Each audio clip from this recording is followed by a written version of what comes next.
Welcome, dear Rosencrantz and Guildenstern. Moreover, that we much did long to see you, the need we have to use you did provoke a hasty sending. Something you have heard of Hamlet's transformation, so I call it, since nor the exterior nor the inward man resembles that it was. What it should be, more than his father's death, that thus has put him so much from the understanding of himself, I cannot dream of. I entreat you both, that being of so young days brought up with him, and since so neighbour to his youth and humour, that you vouchsafe your rest here in our court some little time, so by your companies to draw him on to pleasures, and to gather so much as from occasion you may glean, whether aught to us unknown afflicts him thus, that opened lies within our remedy.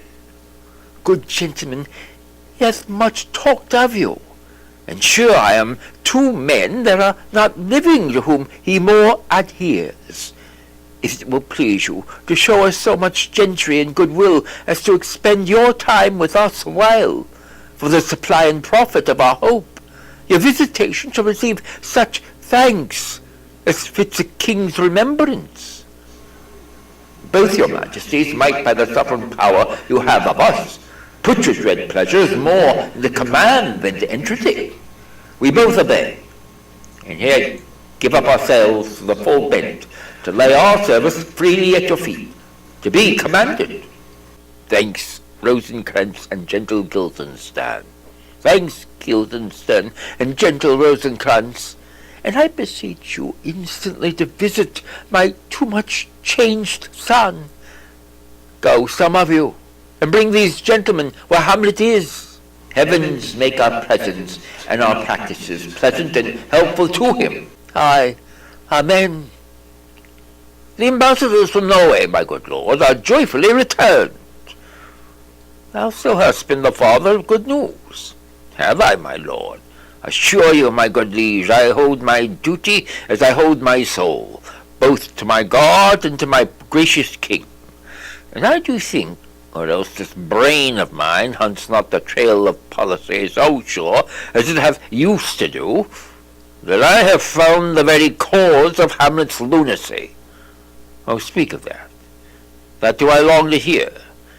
Give first admittance to the ambassadors. My news shall be the fruit to that great feast. Thyself do grace to them, and bring them in. He tells me, my sweet queen, that he hath found the head and source of all your son's distemper. I doubt it is no other but the main, his father's death, and our all hasty marriage.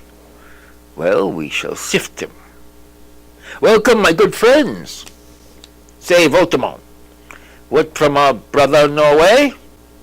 Most fair return of greetings and desires. Upon our first, he sent out to suppress his nephew's levies, which to him appeared to be a preparation against the Pollock. But better looked into, he truly found it was against your highness.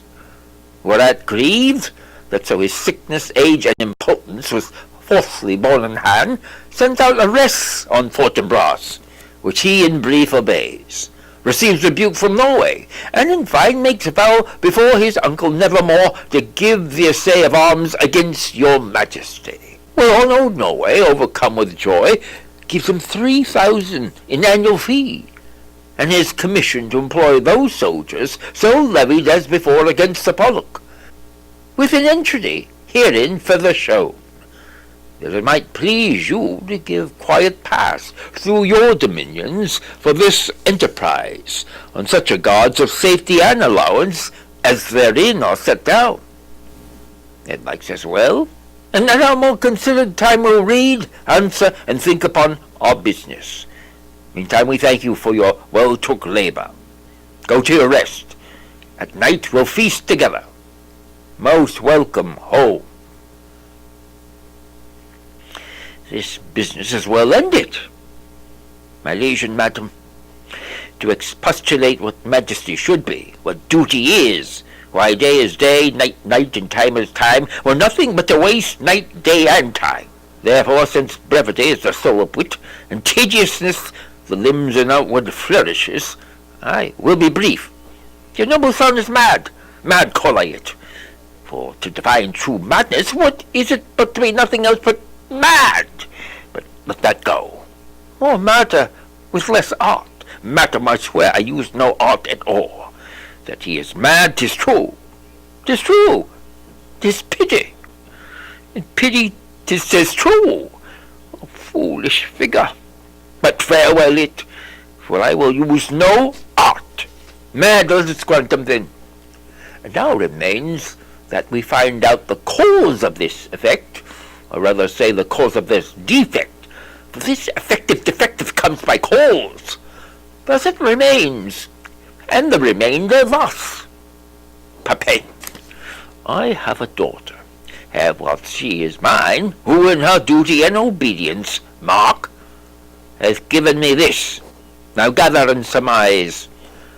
To the celestial and my soul's idol, the most beautified Ophelia. That's an ill phrase, a vile phrase. Beautified is a vile phrase. But you shall hear thus. In her excellent white bosom, these, and so forth. Came this from Hamlet to her? Good, madam, stay a while. I will be faithful. Doubt thou the stars are fire, doubt that the sun doth move. Doubt truth to be a liar, but never doubt I love. Oh, dear Ophelia, I am ill at these numbers. I have not aught to reckon my groans.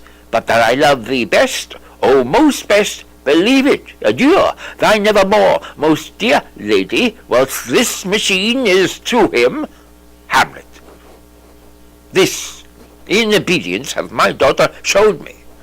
And more above, hath his solicitings, as they fell out by time, by means and place, all given to mine ear.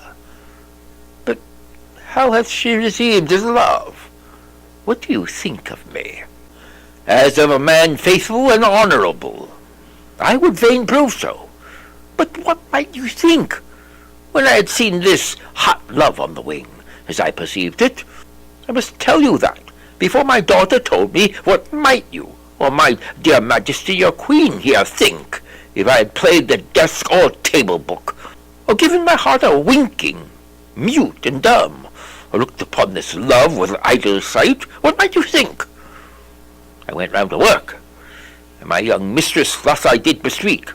Lord Hamlet is a prince out of thy sphere. This must not be.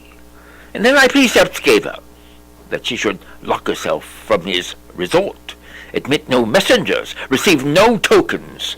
Which done, she took the fruit of my advice, and he, repulsed, a short tale to make, fell into a sadness, then into a fast, thence to a watch, thence into a weakness, thence to a lightness, and by this declension into the madness wherein now he raves, and all we wail for.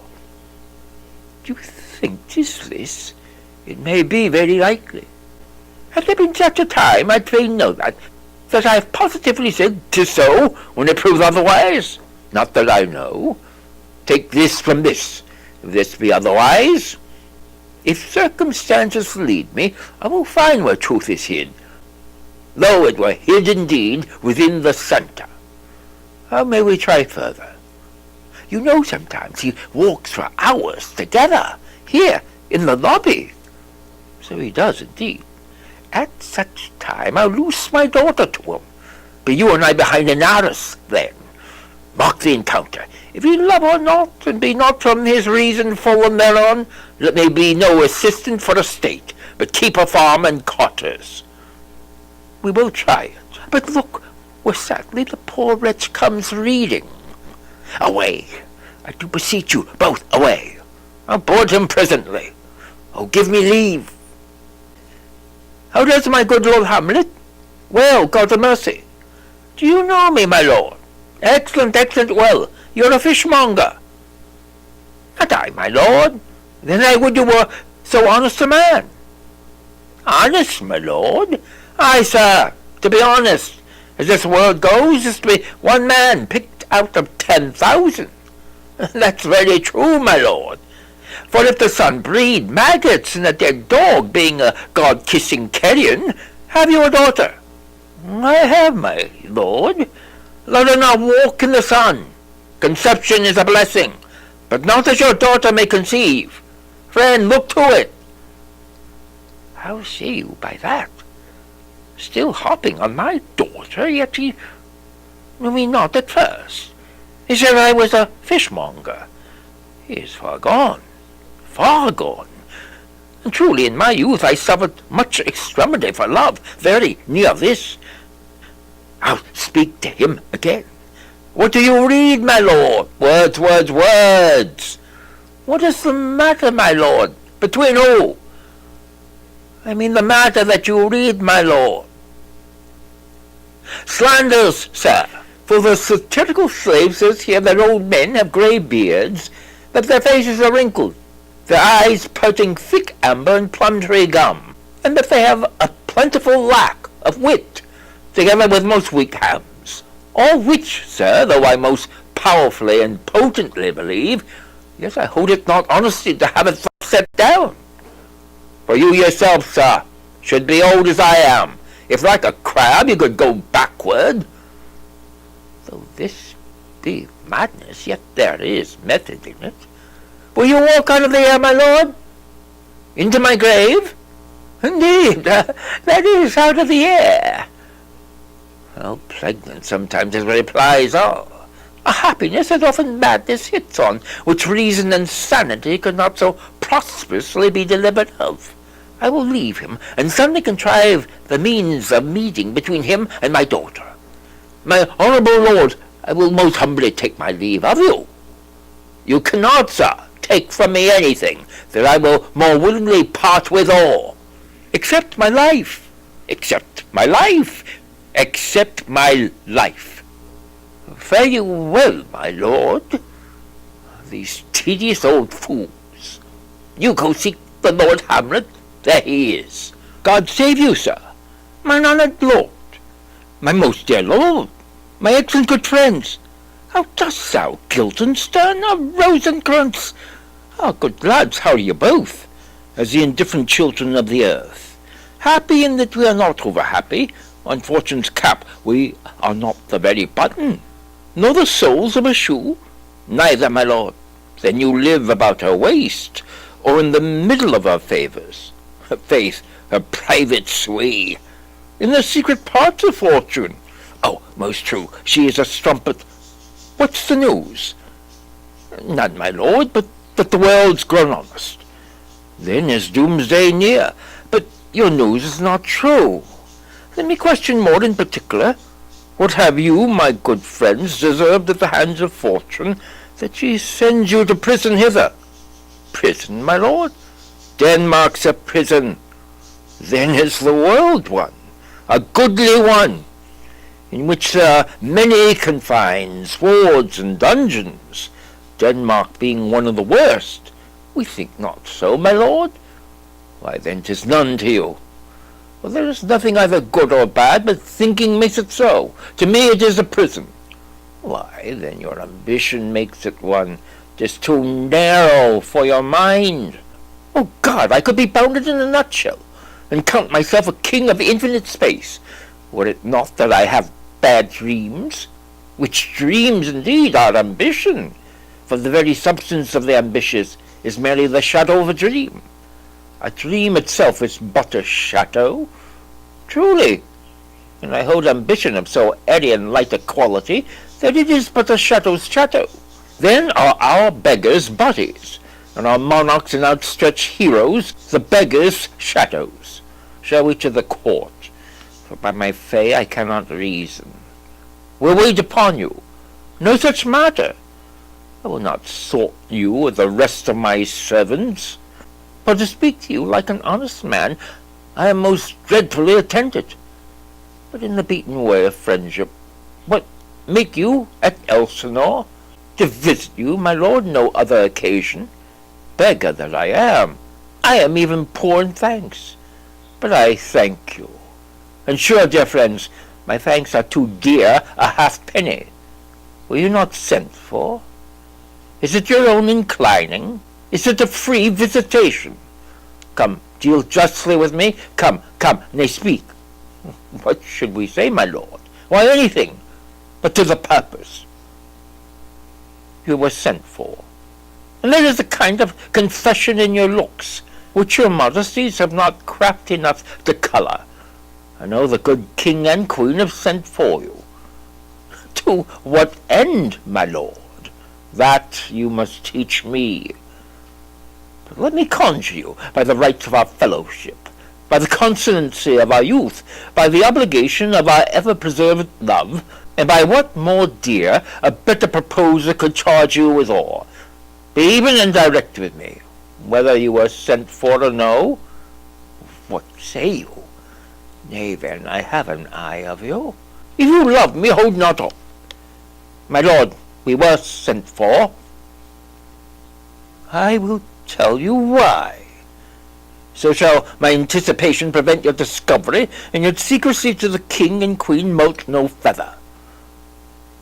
I have of late, but wherefore I know not, lost all my mirth, foregone all custom of exercises, and indeed it goes so heavily with my disposition, that this goodly frame, the earth, seems to me a sterile promontory.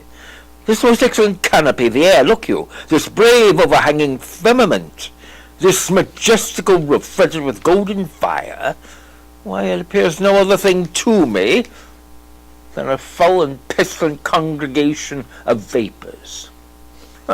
What a piece of work is man! How noble in reason, how infinite in faculties, in form and moving, how express and admirable, in action, how like an angel, in apprehension, how like a god, the beauty of the world, the paragon of animals. And yet to me, what is this quintessence of dust? Man delights not me, no woman neither, though by your smiling you seem to say so. My lord, there was no such stuff in my thoughts. Why did you laugh, then, when I said man delights not me? To think, my lord, if you delight not in man, what Lenten entertainment the players shall receive from you. We go to them on the way, and hither are they coming, to offer you service. He that plays the king shall be welcome. His majesty shall have tribute of me. The adventurous knight shall use as foil and target. The lover shall not sigh gratis. The humorous man shall end his part in peace. The clown shall make those laugh whose lungs are tickled on the seer. And the lady shall say her mind freely. All the blank verse shall halt for it. What players are they? Even those you are wont to take delight in, the tragedians of the city. How chances it they travel? Their residence, both in reputation and profit, was better both ways. I think their inhibition comes by the means of the late innovation. Do they hold the same estimation they did when I was in the city? Are they so followed? No, indeed they are not. How comes it? Do they grow rusty? Nay, their endeavour keeps in the wonted pace. But there is, sir, an airy of children, little Isis, that cry out on the top of question, and are most tyrannically clapped for it. These are now the fashion, and so rattle the common stages, so they call them, that many-winged rapiers are afraid of goose-quills, and dare scarce come thither. What are they, children? Who maintains them? How are they escorted? Will they pursue the quality no longer than they can sing? Will they not say afterwards, if they grow themselves to common players, as it is most like, if their means are no better, the writers do them wrong, to make them exclaim against their own succession? Faith, there has been much to do on both sides, and the nation holds it no sin to tear them to controversy. There was for a while no money bid for argument, unless the poet and the player went to cuffs in the question. Is it possible? Oh, there has been much throwing about of brains. Do the boys carry it away? Aye, that they do, my lord. Hercules, and his load too. It is not strange, for mine uncle is king of Denmark, and those that would make mouths at him while my father lived give 20, 40, 50, 100 ducats apiece for his picture in little. It's blood. There is something in this more than natural, if philosophy could find it out. There are the players. Gentlemen, you are welcome to Elsinore. Your hands come. The appurtenance of welcome is fashion and ceremony. Let me comply with you in this garb. Thus my extent to the players, which I tell you must show fairly outward, should more appear like entertainment than yours. You are welcome. But my uncle, father, and aunt, mother are deceived. In what, my dear lord? I am but mad, north, northwest. When the wind is southerly, I know a hawk from a handsaw. Well, be with you, gentlemen. Hark you, Guildenstern, and you too. At each ear a hearer. That great baby you see there is not yet but out of his swaddling clothes. Happily, he's the second time come to them, for they say an old man is twice a child. I will prophesy. He comes to tell me of the players. Mark it. You say right on Monday morning. 'Twas so indeed. My lord, I have news to tell you. My lord, I have news to tell you. When Roscius was an actor in Rome, the actors are come hither, my lord. Buzz, buzz. Upon mine honour. Then came each actor on his ass. The best actors in the world. I love a tragedy, comedy, history, pastoral, pastoral comical, historical pastoral, tragical historical, tragical comical, historical pastoral, scene indivisible, a poem unlimited. Seneca cannot be too heavy, nor Plautus too light. For the law of writ and the liberty, these are the only men. O Shepta, judge of Israel, what a treasure hadst thou!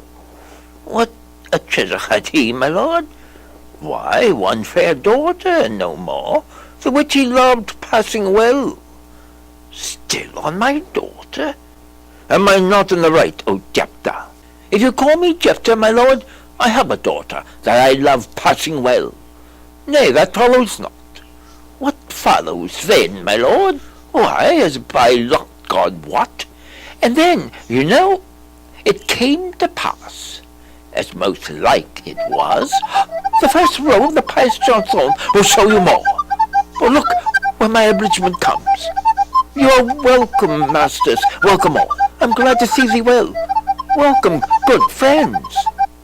Oh, my old friend, thy face is valanced since I saw thee last. Comest thou to beard me in Denmark? What, my young lady and mistress?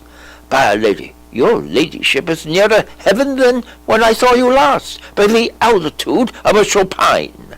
Pray you, your voice like a piece of uncurrent gold, be not cracked within the ring. Masters, you are all welcome. We'll e'en to it like French falconers, fly at anything we see. We'll have a speech straight. Come, give us a taste of your quality. Come, a passionate speech. What speech, my lord? I heard thee speak me a speech once, but it was never acted, or if it was, not above once. For the play, I remember, pleased not the million.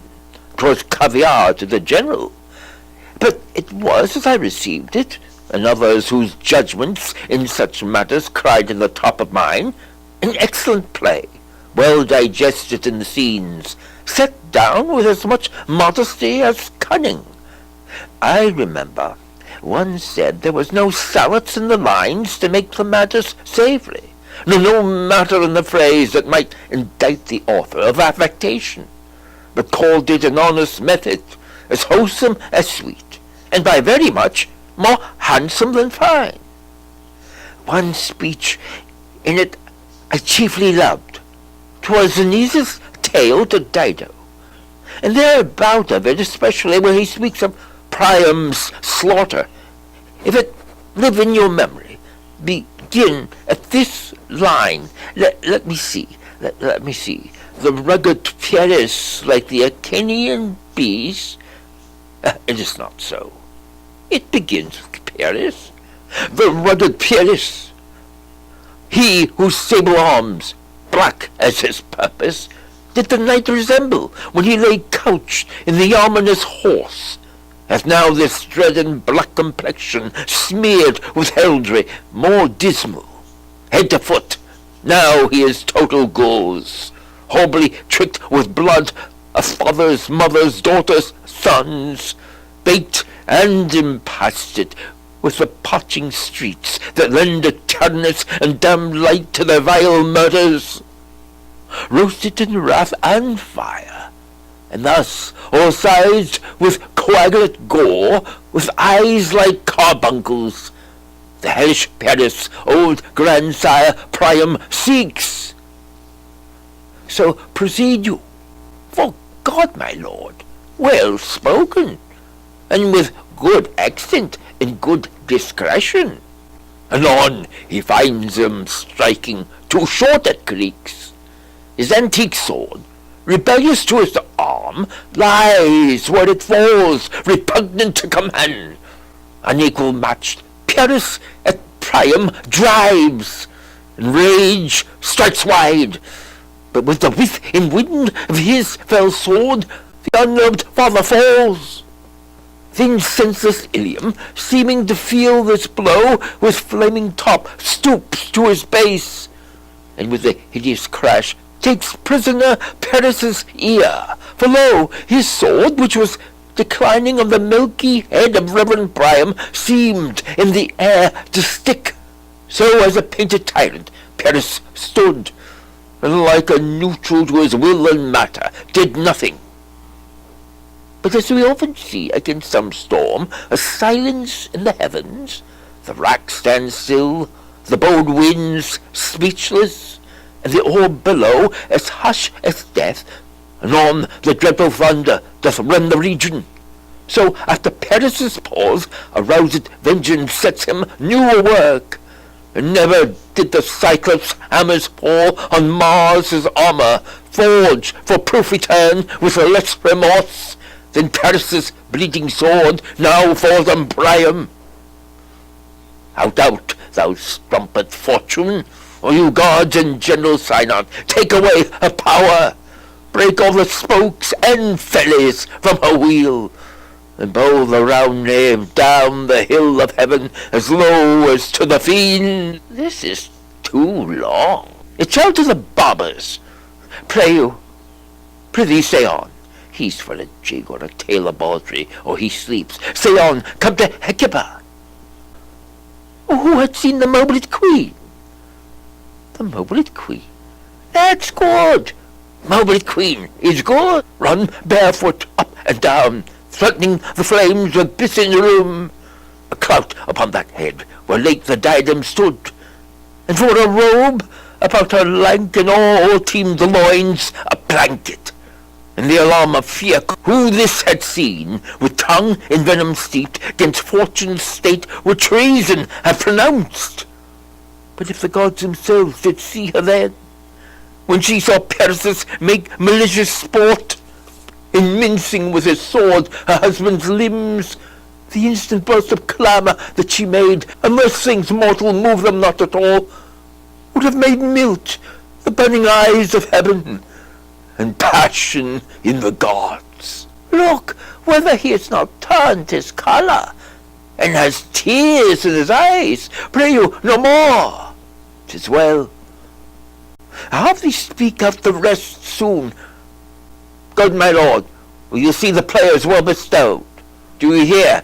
Let them be well used, for they are the abstracts and brief chronicles of the time. After your death, you were better have a bad epitaph than their ill report while you live. My lord, I will use them according to their desert. Odds but command better. Use every man after his desert, and who should escape whipping. Use them after your own honour and dignity. The less they deserve, the more merit is in your bounty. Take them in. Come, sirs. Follow him, friend. We'll hear a play tomorrow. Dost thou hear me, old friend? Can you play the murder of Gonzago? Aye, my lord. We'll have it tomorrow night.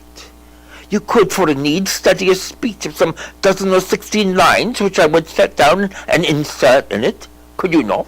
Aye, my lord. Very well. follow that lord, and look you, mock him not. I'll leave you till night. You are welcome to Elsinore. Good, my lord. Aye, God be with you. Now, I am alone. Oh, what a rogue and peasant slave am I. Is it not monstrous that this player here, but in a fiction, in a dream of passion, could force his soul so to his own conceit, that from a working o' his visage wand, tears in his eyes, distraction in his aspect, a broken voice, and his whole function suiting with forms to his conceit, and all for nothing, for Hecuba. What's Hecuba to him, or he to Hecuba, that he should weep for her? What would he do, had he the motive and cue for passion that I have? He would drown the state with tears, and cleave the general air with horrid speech, make mad the guilty, and appall the free, confound the ignorant, and amaze indeed the very faculties of eyes and ears. Yet I, a dull and muddy-mettled rascal, peak, like John o' Dreams, unpregnant of my cause, and can say nothing. No, not for a king, upon whose property and most dear life a damned defeat was made.